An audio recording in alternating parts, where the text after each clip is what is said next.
Let's just pretend he's jamming with some lo-fi beats instead. Wait.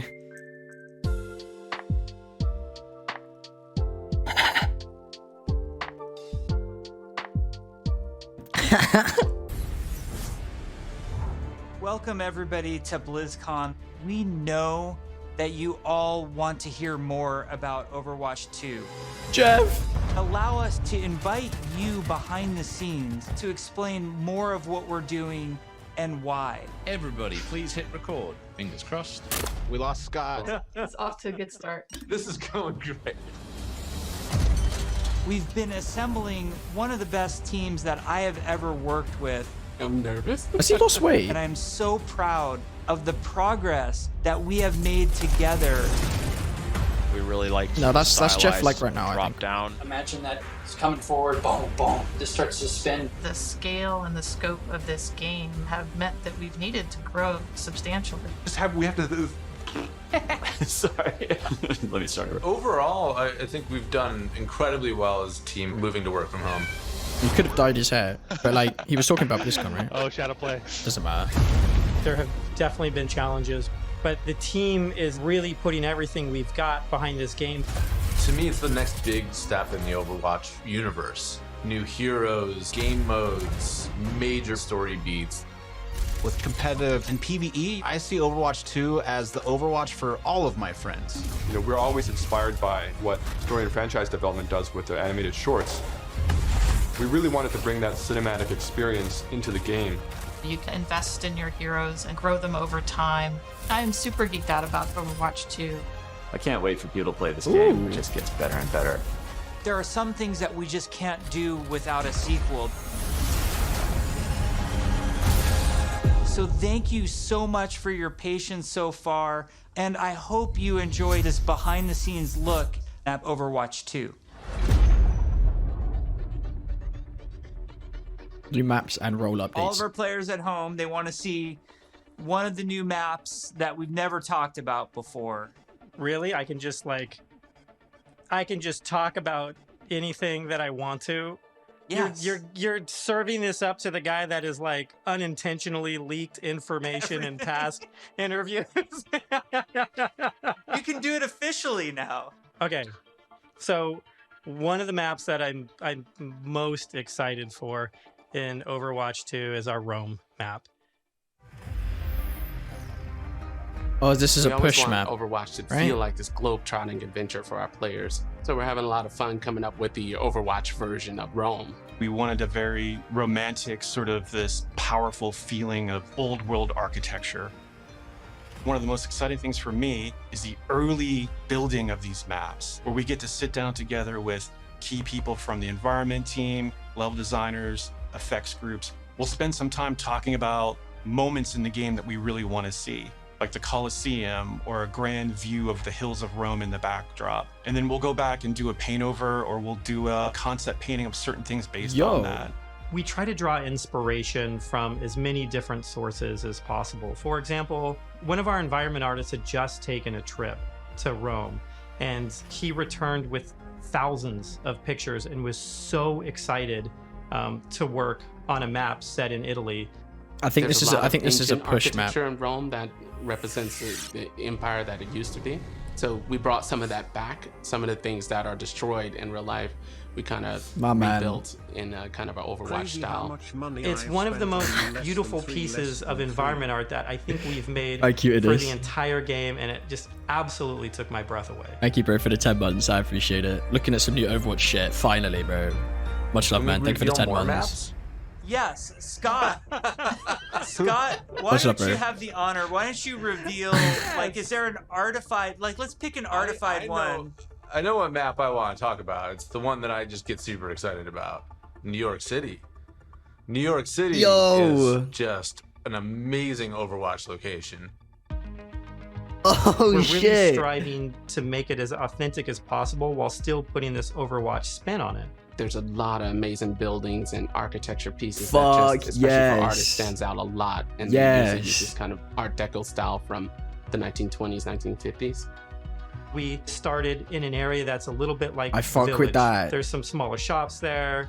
There's a fire station, little pizza places, and things that people that are familiar with New York City will either recognize or maybe see the reference that we're trying to make with some of our different locations. It feels like something you haven't seen in other games before because it's uniquely Overwatch.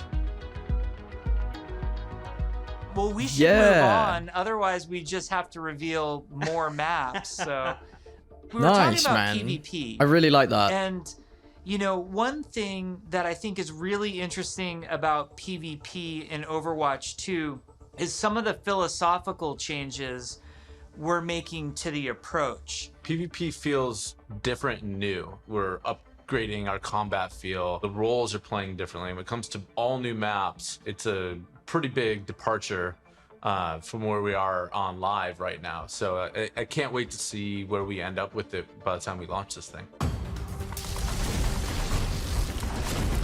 We're also experimenting with the idea we call role passives, which are passive abilities that a hero can have based on what role they are. For example, currently in our internal builds, the tank heroes all have knockback reduction against them, and they also generate less ultimate charge for enemies that are shooting at them. Damage dealing heroes have a movement speed bonus, which is great for flanking around the map. And healing heroes, support heroes have automatic healing that kicks in after they haven't taken damage for a while, very similar to Mercy's passive. Holy shit, that's so broken. One of the more shocking changes that we've been exploring in Overwatch 2 PvP. We've been waiting a year in this. Changed the tank role entirely.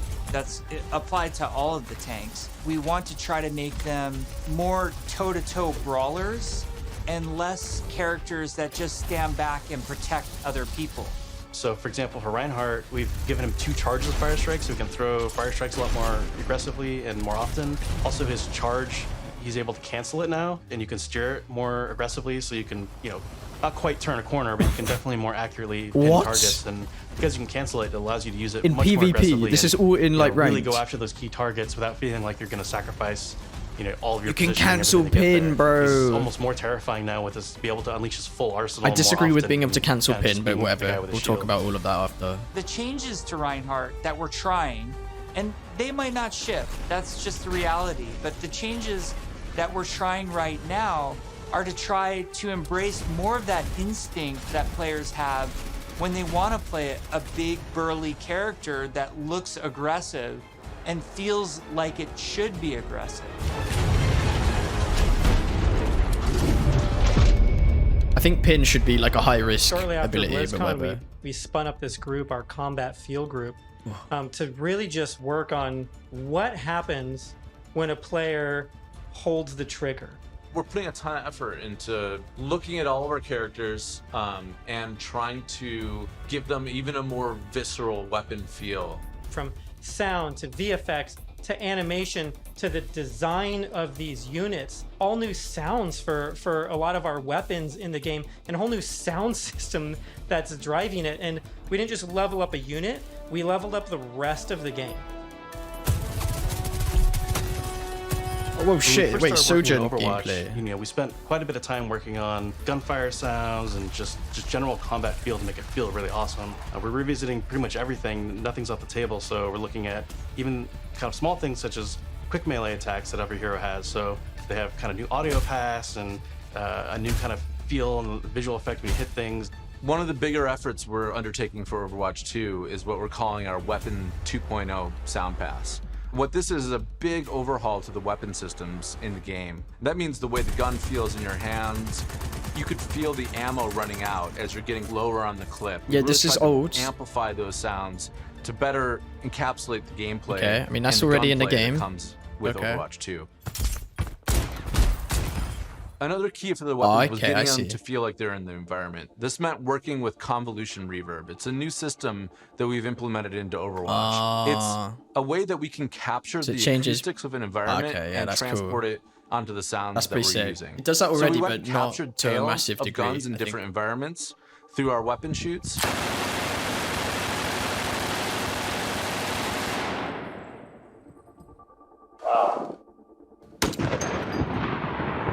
This is pretty NA, not gonna lie. And then we've cut them and applied it so that we can support a lot more environments. Now we're supporting outdoor, urban outdoor, warehouse tales, tight tunnels, small rooms, and it gives a lot more presence to the weapons and the way that they react in the But world. every The shooter game, genre has for every evolved a lot hero. since Overwatch 1 came out. On top of that, I think we really want to push the visceral nature of how we do combat. So we focused a all lot, for not it. just on the wonderful sound effects, but also with how the gun moves as you shoot. You know, so you can really feel every single shot leaving the chamber. And there's a lot of subtle little tweaks we have to do on the gameplay engineering side to make that feel really visceral. Everything from making sure that the camera shakes. So she had a right click, like a making sure that long if range you get right shot, click. You know Sojourn. exactly these tight Fuck. indicators show up on the outside of your reticle. All these things play into making Winston the had game feel 1050 not just HP in Primal tight and there. responsive, but also modern and up to date.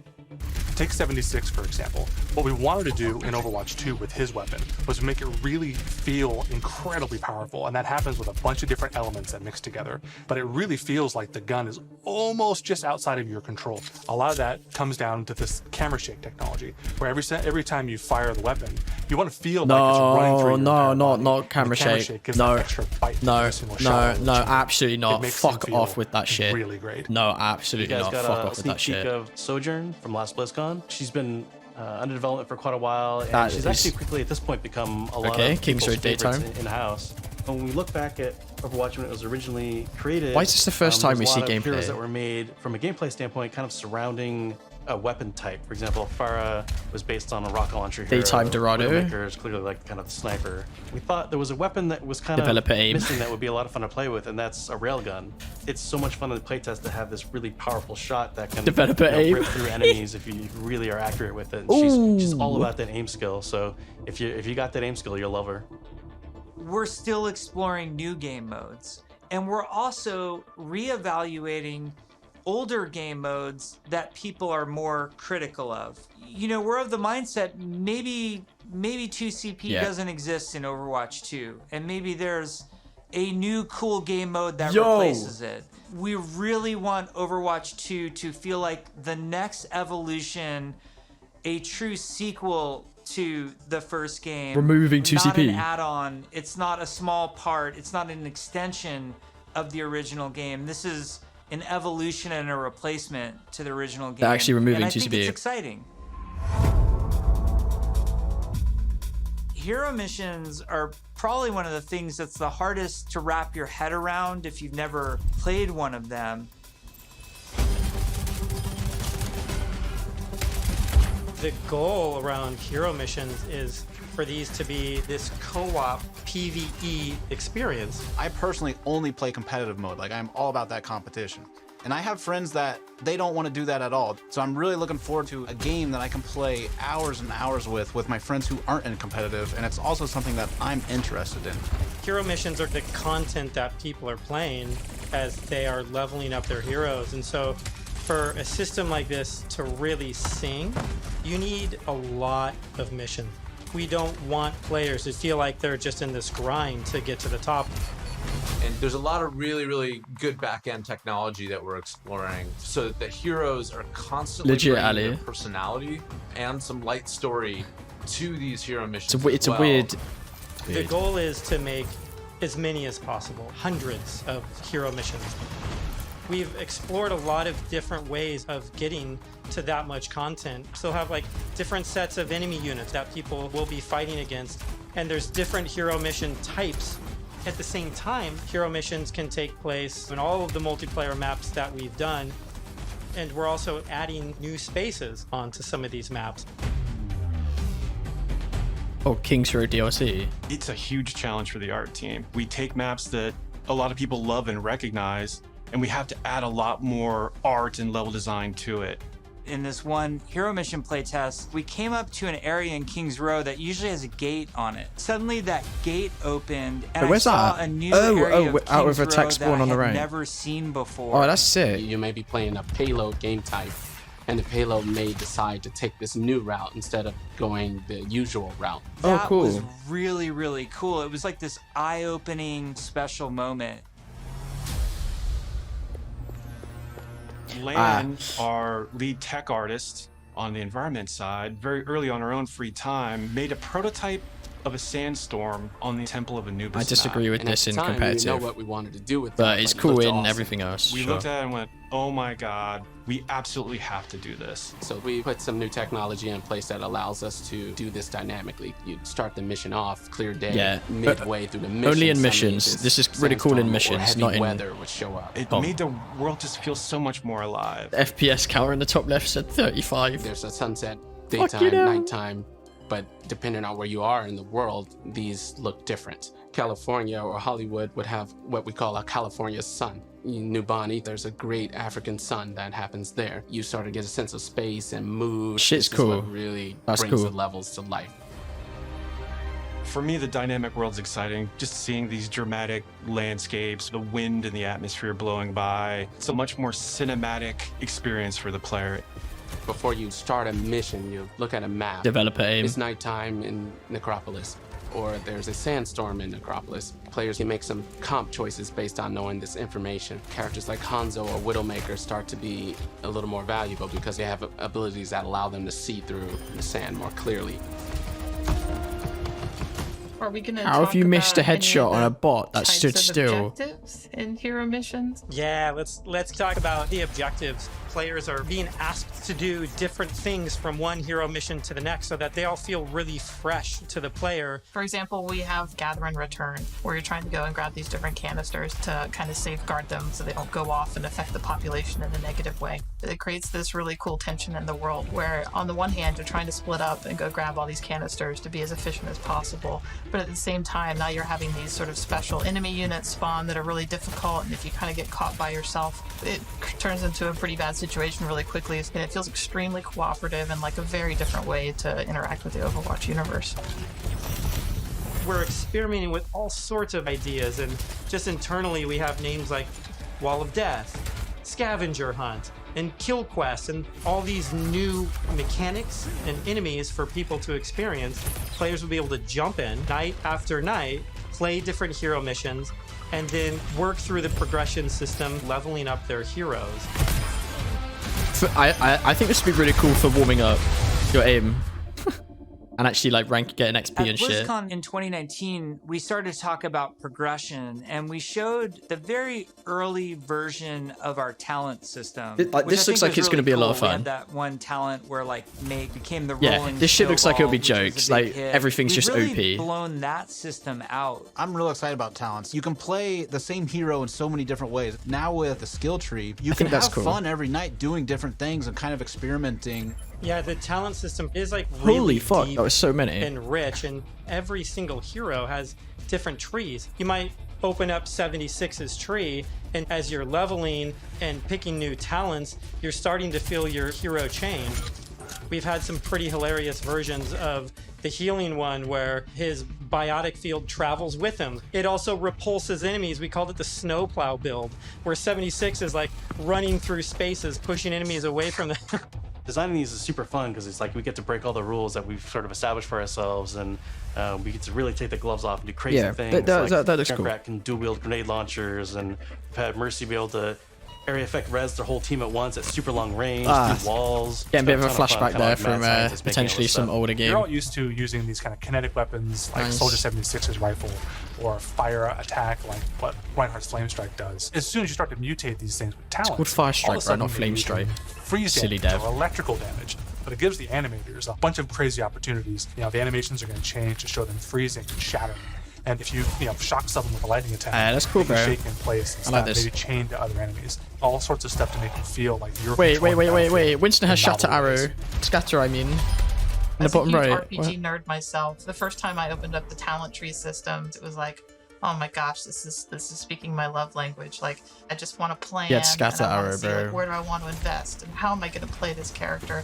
Yes, it's so great. And you start at the bottom of the tree. Like, Yes, oh my, exactly. Like Tracer gets to do what? And then you start working and kind of planning how you're gonna get down there. It's like, it's so fun.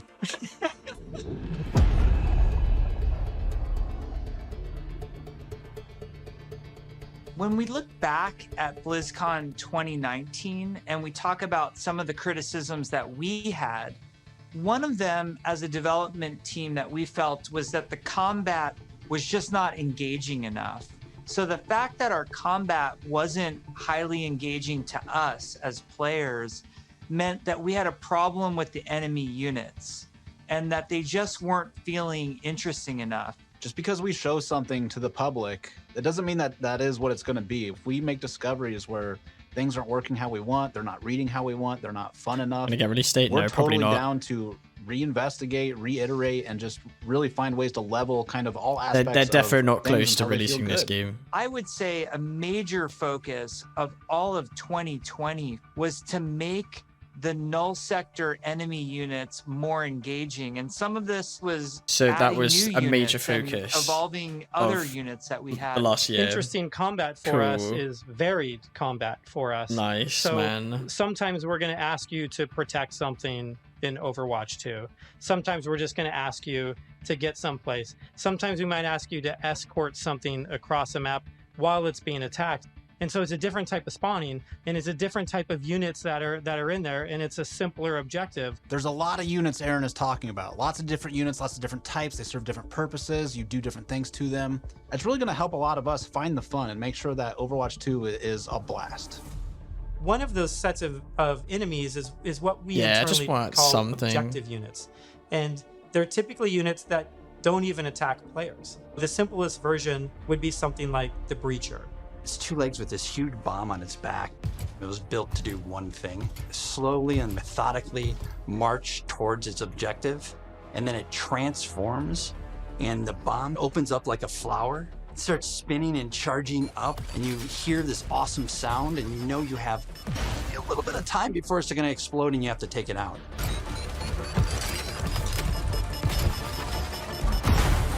We have units like the slicers, which you guys have seen before. They're little, we call them the chickens, like little chicken snares. They run really fast. You know, we have a guy we're experimenting with right now who flies and drops these bombs that create these kind of ever-expanding smoke fields that you have to escape from, but because they're super deadly. So you really get to use your mobility options to kind of escape that. There's things like the Polar. You could be moving through these darker alleys, and as soon as you hear that Polar spawn, it suddenly becomes like really spooky and kind of scary. This very tall, elegant-looking character that's blindfolded, 3 orbs that circle around her as her eyes, and we basically spun those orbs around her head as a big tell, launched them at the player, and then it activates this tractor beam, and it's bringing you in, and then you get this awesome like anticipation of the hair opening up so you know what's about to happen. One thing we've just cool. recently been experimenting with is this idea of elite units. We didn't want the elite units to feel like they're just, oh, this guy's got double health and double damage. We want to make sure the elite units feel like they have different behaviors. Beta, and yeah, different I really attacks. want beta. So, for example, an Omnic Grunt, normally he just he fires his gun, he dies pretty simply. If you fight elite grunts, his weapon fires in a burst fire pattern. It's very deadly if you're close, and if you manage to take him out, they don't just die right away. Soldier They has instead fall on the 201 ground health. towards you, and you try to back away because if they get to you, they can explode. Artillery at BlizzCon, we're all just staring at this, and we're like, what are we gonna do to level this up? One of the things we really felt wasn't coming through was the damage states. We intend for players to shoot these guns off, but currently it's not reading as something that can happen in the game easily. We change the design, we change the animation, and we go back and forth and just continually iterate. We decided, hey, you know what? We're gonna just delete half of these damage states, so now it's super readable. From an animation standpoint, we decided on the spinning barrel version. Just did this really nice kickback. The tip of the barrel opens up when it's about to fire. And I don't really understand like what I'm like looking at. I'm a bit confused. Really amazing to be fighting an artillery unit, and you can see the guns on the side, and as you're shooting the guns, they're actually visibly taking damage, and then you can blow them off, and it reacts and kind of stumbles to the side, and it really makes you feel like you're there, and it's super fun. In a lot of the stuff we've showed so far, you're fighting null sector. Cool, but I don't know These why they're are focused on evil it. killing machines Yeah, intent on marching you down. The way you're going to stop them is I by don't shooting know what's them. going on. And we want to make sure that feels responsive and visceral. Really making sure that when they take a hit, it feels like their whole body has been punched, almost like hit by a truck. That's what really sells this fantasy that you're playing these superheroes. One of the cool pieces of technology that we created was what we call chain hit reactions. Oftentimes you'll find null sector bunched up, marching maybe a half a dozen units abreast. You expect if you shoot one, that's a pretty cool bit of tech, so I guess. we make that happen. Turns out it's really fun too.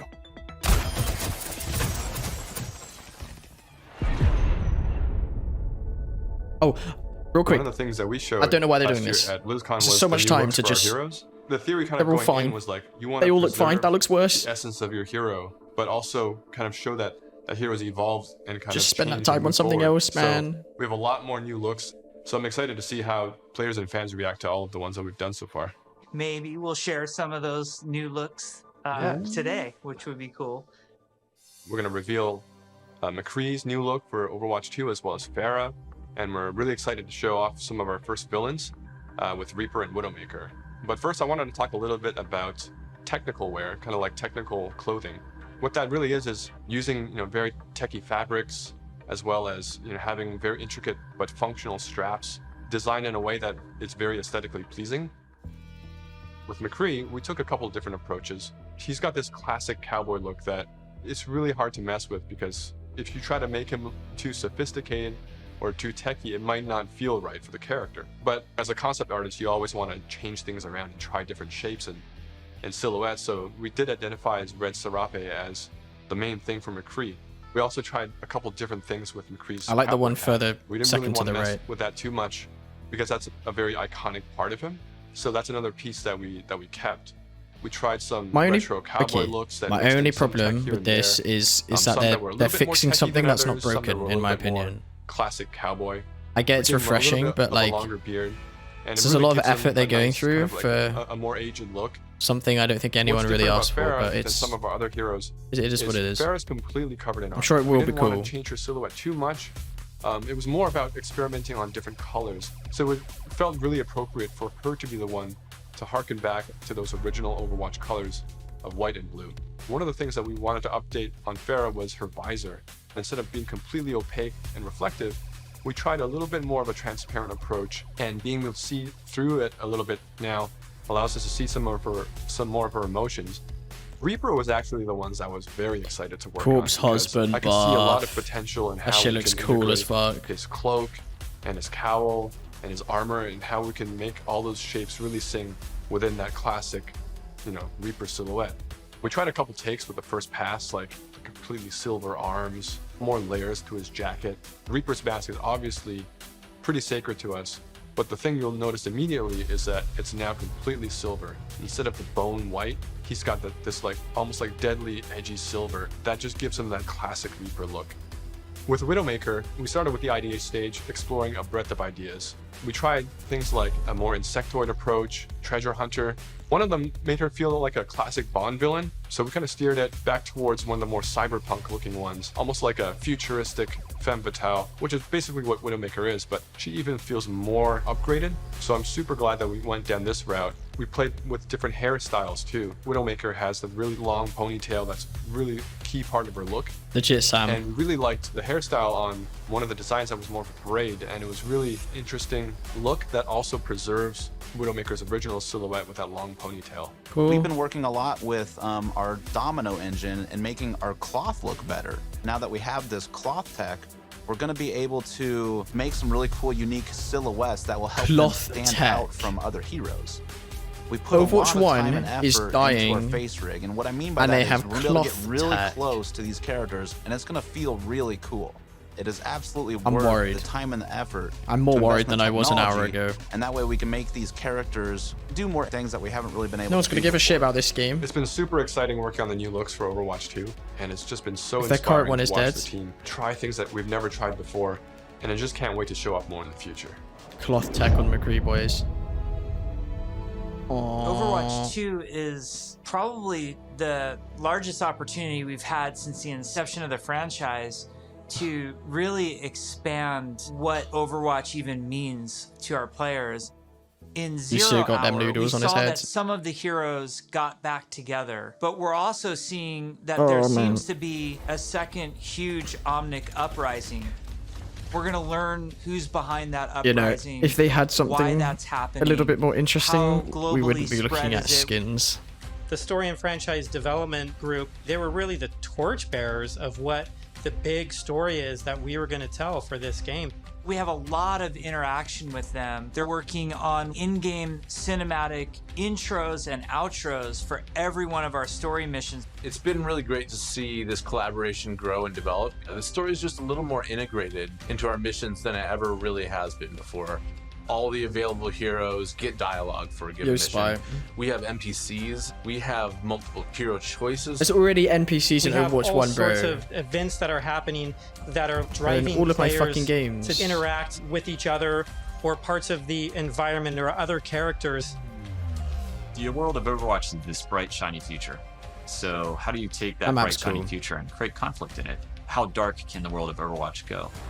The different challenges that these characters are going to have to overcome in Overwatch 2 are things that they haven't ever dealt with before or dealt with on this scale.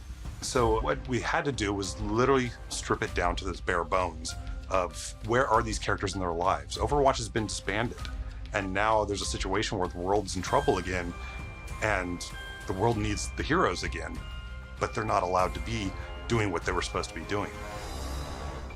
We started to book these off-site locations so we could brainstorm over and over different versions of what the Overwatch 2 story campaign could be. And we basically had these whiteboards that we were carting around everywhere. The room was filled with whiteboards, and we would just write every day story beats with the characters and who was doing what and where. And oh my gosh, we forgot this character. We had these giant sticky notes, and each one of them would be a mission with a bunch of notes on it. You know, somebody say, well, what if we moved Rio to the end? And they'd physically grab it off the wall and stick it on the end. And we did this for a while, you know, until we all felt that it was pretty close to what we wanted. Then we could send it to our writers' rooms. The writers' rooms then had a much clearer direction of where we wanted this process to go.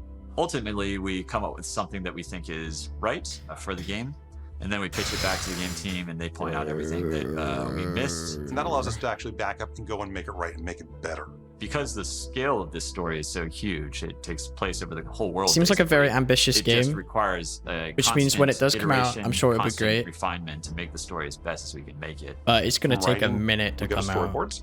The storyboards get crafted with the edit. From there, yeah, it'll go to a previs Sojourn as a they'll start DPS. to flesh it out in 3D. Oh no! Once we've kind of figured out our camera work, oh, and I didn't even realize. The animation department, and then we end up going right into the game engine. Sick. Yeah, the game definitely needs more DPS. One of our right challenges was to figure out that was how cute to from Bastion. Integrate this story and this narrative with the gameplay. So if the intro cinematic ends with this huge battle, this huge war, when you get into the game, it has to mesh and feel the exact same way and blend together. We really are also trying to get the music to be equally as consistent from in-game cinematics straight through to the mission. Adam Burgess, our lead composer, has been working with the IGC team, with the game team, developing themes for all of the heroes, all of the locations. As the cinematic director, whatever we're crafting should never override. Yeah, we have too many supports and tanks, guys. We have way too many. Definitely not enough. Gameplay is seamless and feels like DPS a completely players. immersive experience. For sure. The engineers, we have to find a way to actually make that come to fruition. The choreo tool is a tool that allows people to coordinate different events to happen at the same time. Like in Rio, if you played our demo, one of the buildings explodes. Not and played so your demo. that kind of event needs to happen as you're running by, and you need to have it timed, because if it blows up too early, then you don't see it. It allows all look story like moments Tories. in missions that interact with the environment, that interact with our characters. The new tech, the new abilities that we have now are allowing us to push our storytelling farther than we could have previously. What's also really powerful about choreo is that, you know, if somebody has an idea, they can mock things up really quickly. We got to show the Widowmaker making this awesome introduction. And Casey was able to quickly put a really rough prototype in choreo. And Philip would come in and on the fly, he's making quick changes. They play tested something that would normally take weeks. It was done in like a matter of days. Carefree rollout.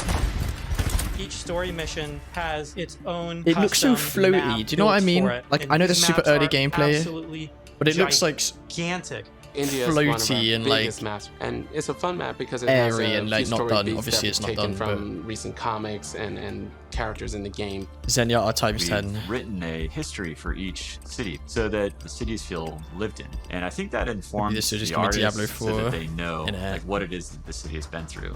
Gothenburg was our chance to show Torbjorn's workshop. We created a space that kind of fits his height. So there's, step ladders and scalable tables. We designed the space as if we were a Torb, Molten steel is pouring out of walls. It's pretty epic when you walk into it. Toronto UI and HUD looks so bad. Yeah, I'll talk about UI and HUD after this as well. As you make your way through the levels, because that's something I've worked on a lot. Building up. Suddenly by the end, obviously not in the a game, characters but are like caught in this my old job. gigantic snowstorm, and they must So I got fight some their way comments through. on that. In Overwatch 2, we want to give you choice to be able to play this character or that character. So we're designing a lot of systems around how their relationships develop over the course of the story missions in the campaign.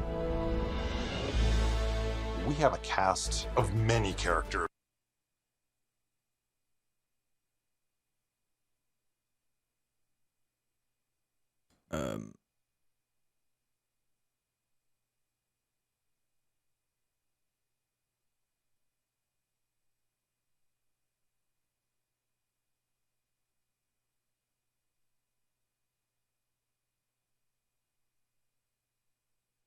In ways that everybody has fallen in love with from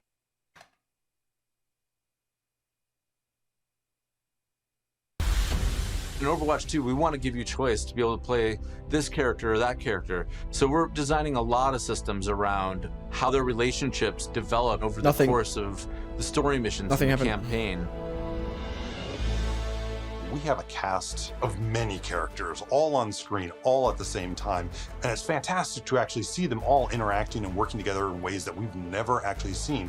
We've always thought about it and hoped for it, but now it's actually happening. It actually requires us to have a whole new branching dialogue system. If you happen to have Genji and Mercy in the second mission of the game, you might get different dialogue that's about their relationship. Our voice actors bring the characters to life in ways that everybody has fallen in love with, from inside Blizzard to the fans. Just to hear this collection of actors all together, all interacting, has been a real treat. Hammer down! I wish people could see how many people are involved when it comes to something like telling the story of Overwatch. It doesn't just come from a singular person, it comes from a group, and it's a really talented, fun group that all works together. We've been developing what we hope is one of the best stories ever. There's some key story moments that I'm really excited about, and I really can't wait to see how people react to it.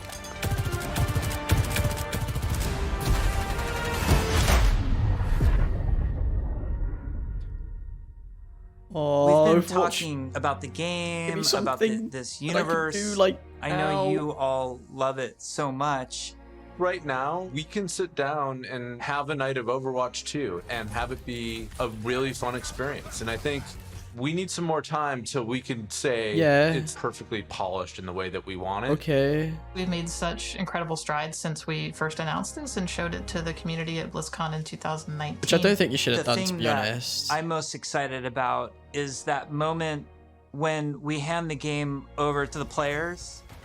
We want to create something that really moves people, really touches people. That's why we do it. We create the game because we want it to become part of your life and for you to experience it. For Overwatch 2, we're upping the bar. It's kind of 5 games in one. It's a huge undertaking.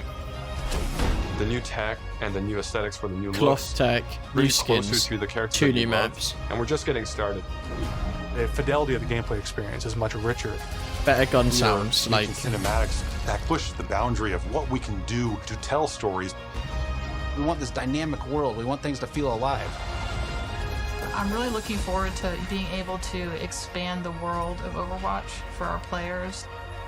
We're really trying to tell this epic story. In order to make a game great, it takes time, energy, collaboration. We have just an incredibly professional team of designers and artists and engineers. We just love bringing this world to you guys. So many cool characters. It's just a blast working on it. Our goal is for Overwatch 2 to be the worthy successor to the first game, to be the next evolution, and to be a true sequel. We have big plans, so thank you for sticking with us. We're gonna cross the finish line, and I know it's gonna be awesome. but I hope people just end up loving playing it over and over. That's what we want to try and capture. I'm jumping in, I'm playing, let's go be heroes.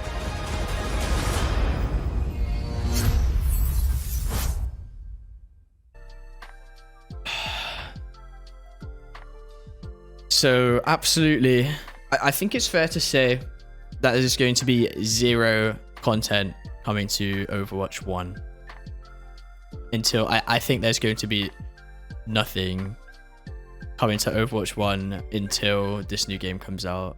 They didn't even have a period, like they didn't even have a range of a release date. They didn't say summer 2022 or anything. It could be like another 2 years out. Yeah, Co, it's kind of ass, bro. So all we have is recycled events and patch changes. Nice, man. I think you guys are going to see me playing Apex a lot more or something. I don't know. I think, yeah, MLC, yeah, I think I don't see how you could not be disappointed by that. You know, they delayed BlizzCon by 3 months, you know, as well. Like, I don't know, man.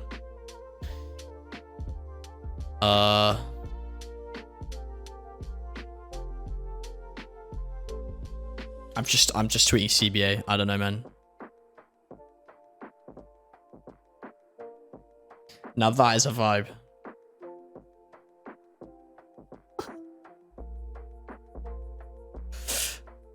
CBA. Dude, how am I supposed to keep, like...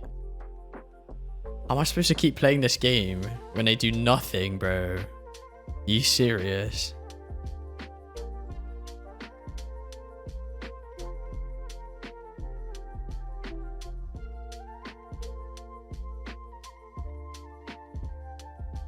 Oh, it's true. True, we got cloth tech. We got cloth tech. True. Wait, I forgot about that, guys.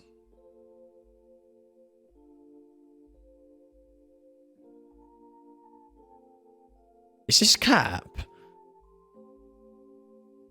Is this cap?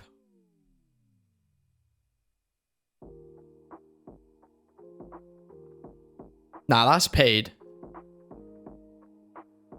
That's paid. Nah, okay, I'll take a step back. For real, you know, all the stuff they're working on looks super cool. It all looks really cool. And, you know, when it comes out, it'll be great. It'll probably be worth the wait. But I'm not too concerned about Overwatch 2. I feel like a lot less people are going to give a fuck about the game if they let the current one just, like, fall off. Which is already happening. Cloth tech. Dude.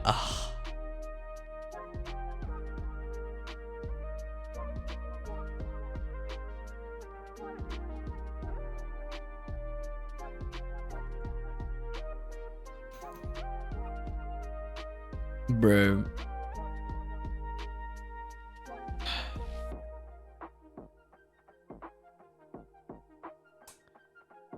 Overwatch 2 looks insanely fun. It's going to be a long time, but I'm hyped to play when it comes out. That's what Hollywell's just said. I agree. Not even a rough time period to like base anything around. It's annoying. That's crazy. Anyway, catch me playing a bunch of different games. I'm a variety streamer now. Should I just become a just chatting streamer, guys? Do you think I'd be better at that? Fuck, you know, the state, the absolute state. Okay, well, what I think I'll do is I'll probably make a video tomorrow or the day after on YouTube, a slightly longer one breaking down a bunch of stuff and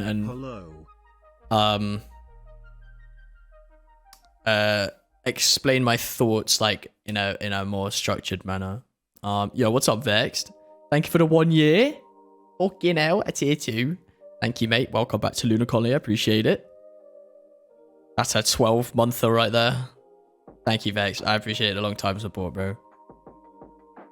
And a year pre-pog, bro. Thank you, man. Was BitchCon good? No, it was absolute dog shit. Smile. It was shit, bro. Kind of. Mostly. Relatively bad. Yeah. I think this sums up rather well.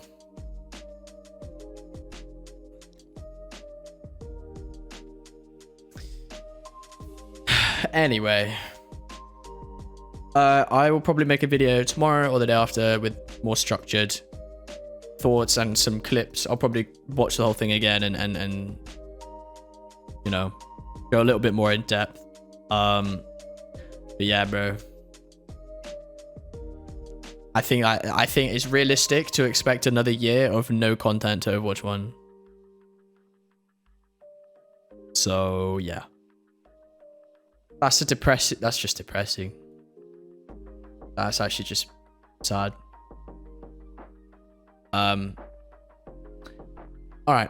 I don't really have much else to do. I mean, it was okay. Just BlizzCon, wanna react Andy and shit. Okay, I'm gonna end stream. That's a bit unfortunate, but it is what it is.